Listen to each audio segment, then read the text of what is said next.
দীপার ওপর রাগ থেকেই এরকম একটা ভুল করে ফেললো অর্ণব।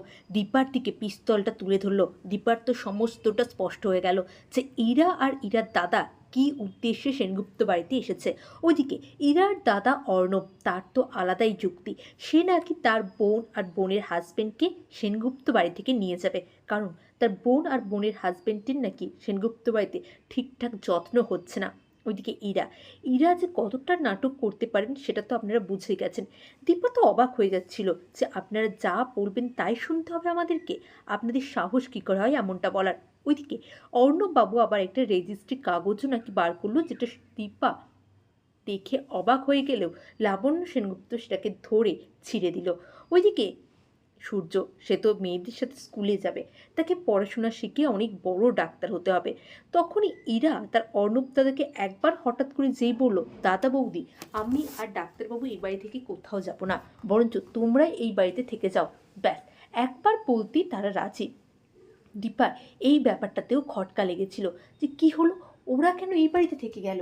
আমার এই পুরো ব্যাপারটা একদমই শেপ লাগছে না। ওইদিকে দিদিয়ার নাটক মানে পালকের, সেটা তো আর সহ্য করা যায় না।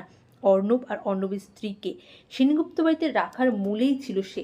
তার নাকি বক্তব্য যে ইরার দাদা অর্ণব, তাই সেনগুপ্ত বাড়িতে সে থাকতেই পারে। ওইদিকে দিদিয়ার ওপরে কেউই সন্তুষ্ট ছিল না। দিদিয়ারও খারাপ লেগেছিল যখন মুখের ওপরে অর্ণব গেটটা লাগিয়ে দিয়েছিল। অর্ণবকে, অর্ণবের স্ত্রীকে আর ইরাকে পালকি নিয়ে যায় গেস্ট রুমে, তাদের রুমটা দেখাতে। তাদেরকে কি যত্ন করে রুম দেখাচ্ছে, এখানে আলমারি, ওখানে তোমাদের ওয়াশরুম। তারপরে অর্ণব বলে, আমাদের একটু পার্সোনাল কথা আছে, আপনি একটু বাইরে গেলে ভালো হতো। পালক বলে, ঠিক আছে, কোনো ব্যাপার নয়, আমি বাইরে যাচ্ছি। তারপরে পালকের মুখের ওপরে গেটটা বন্ধ করে দেয়। পালকেরও একটা শাস্তি হওয়া দরকার। ওর এত ন্যাকামি করার কি দরকার? ওর কি, ওর অর্ণব, ওর ইরা, ওর কে হয়? ওরই ন্যাকামিটাও সত্যি দর্শক বন্ধুরা নেওয়া যাচ্ছে না।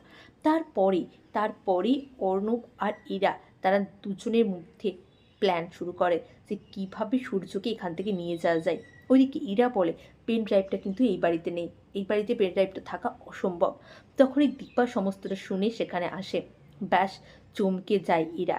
ইরা ভাবছিল যে তার কাজটা কত সহজে হয়ে যাবে, কিন্তু না, দীপা মাঝখানে চলে এলো। তাই তো আর নিজের মাথা ঠান্ডা করে রাখতে পারলো না অর্ণব, বন্দুকটা বার করলো। এইভাবেই দিবার কাছে সমস্ত সত্যিটা চলে এলো। হ্যাঁ বন্ধুরা, এমনটা হলে কেমন লাগবে অবশ্যই কমেন্ট করে